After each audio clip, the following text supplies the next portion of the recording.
I'm Trudy with Heal Wellness and Therapy.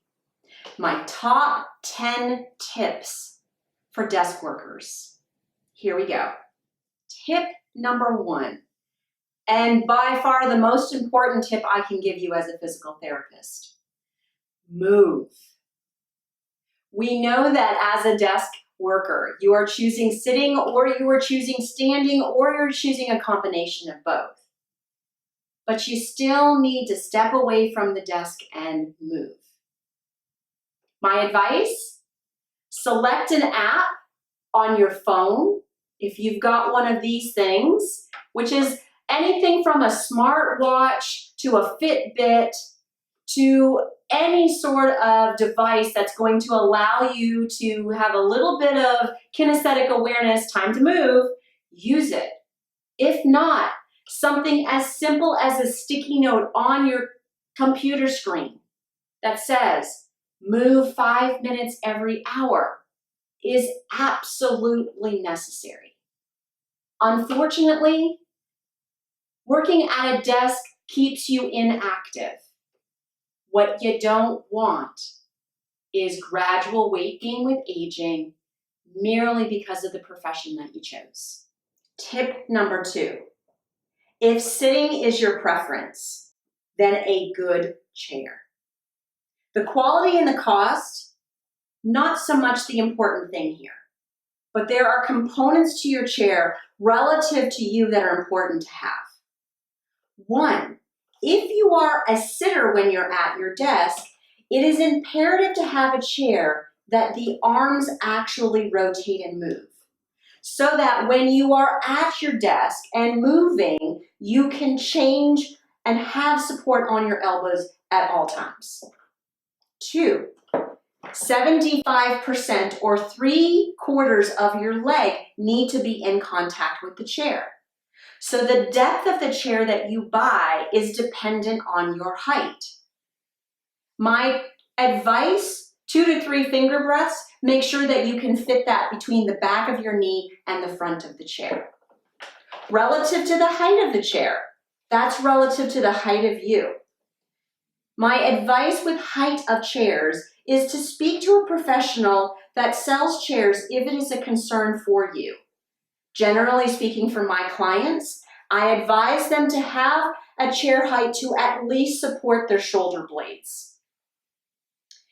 Your feet must be supported onto the floor, so being able to adjust the chair is important. But what is the most important thing relative to the height of the chair is that you sit on your base of support. We now know that sitting with our spine straight, our hips at 90, and our knees at 90 is inefficient sitting.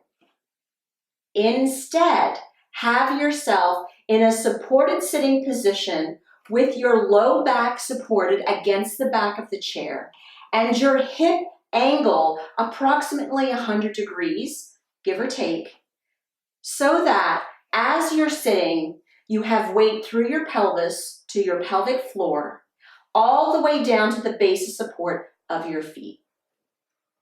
It is often nice, especially if you're a shorter individual, or someone who has a lot of difficulty getting up and down frequently, to place something on the floor to keep you moving as your day is going on.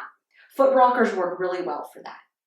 Tip number 3, maintain good shoulder and neck posture.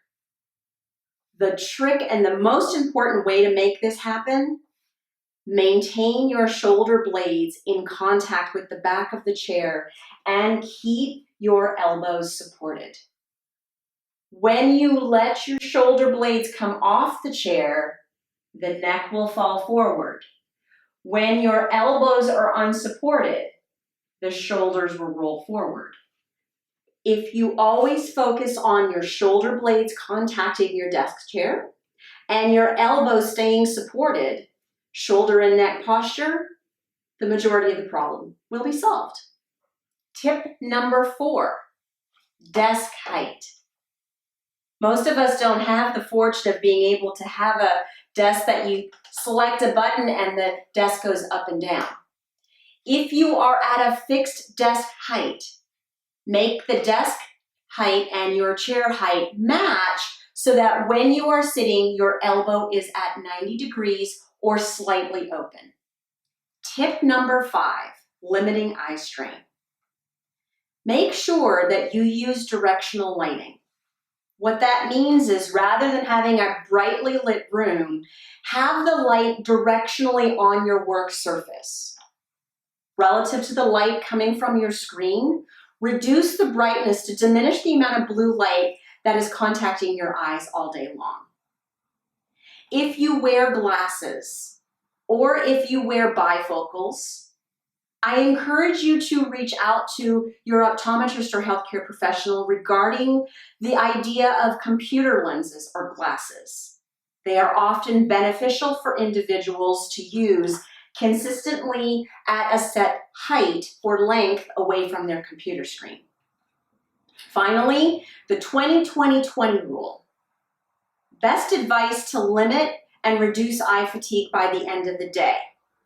Every 20 minutes, set it on your Outlook calendar, set it on your phone, set it on your smartwatch.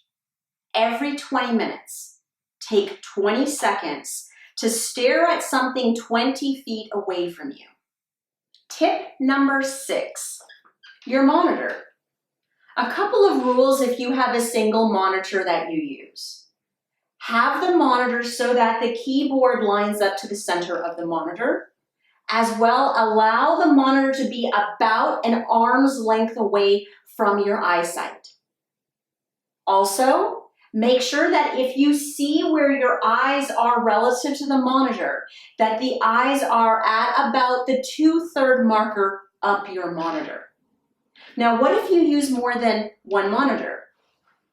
The answer is it depends.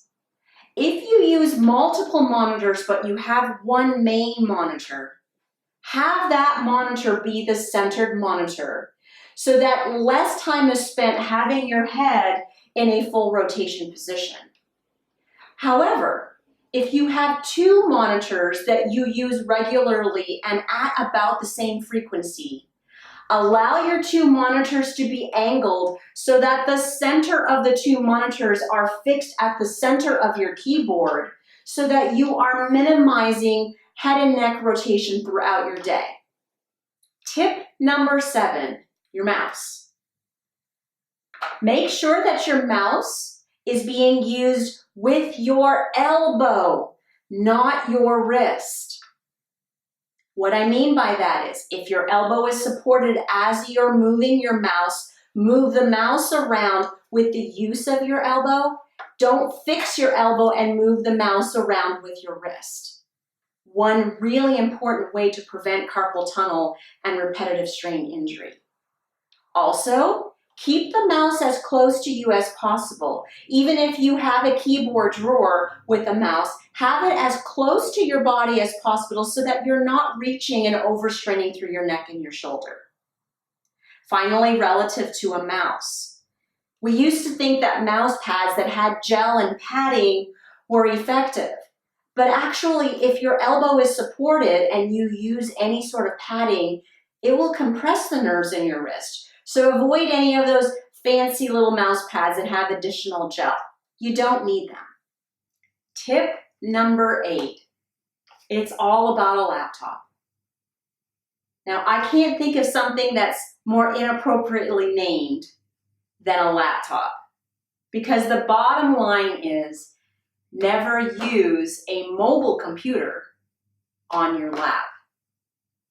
If you are traveling and you work often in different locations, then at best, keep the laptop somewhere that is about elbow height and arm's length away from your body. But if you use a laptop regularly in your desk environment or at home, have the laptop set up with a mobile mouse and keyboard so that you are utilizing the screen more, less the keyboard. I like to encourage people to purchase elevated laptop devices like this Cricut, but anything that's going to bring your laptop up so that 2/3 of the eyes are below the screen is key. Tip number 9, your keyboard. Always keep your keyboard at an elbow's distance away from your body. If your desk is too high and it is fixed and that's not a possibility, well, that's where the benefit of drawers for your keyboards will come into effect. Finally, tip 10. If you have a large desk, whatever items on your desk you use often, have them within arm's reach. Don't allow yourself to keep items far away from you so you're repetitively having to bend forward and reach to get them. Anything you're using throughout your day, very often, simply have it so that the furthest away it is from you is the reach of an arm. So there you have it, my top 10 tips for working at a desk. Now, huge shout out to Relax the Bat in Greenville, South Carolina, for loaning us a couple tools we needed to help educate you on how to sit well at your desk. Check out their website in the description below. If you like our video, give us a thumbs up below, as well as subscribe to our YouTube channel. Also select the bell next to subscribe. That way you will be notified every time we release a new video. Thanks for joining us.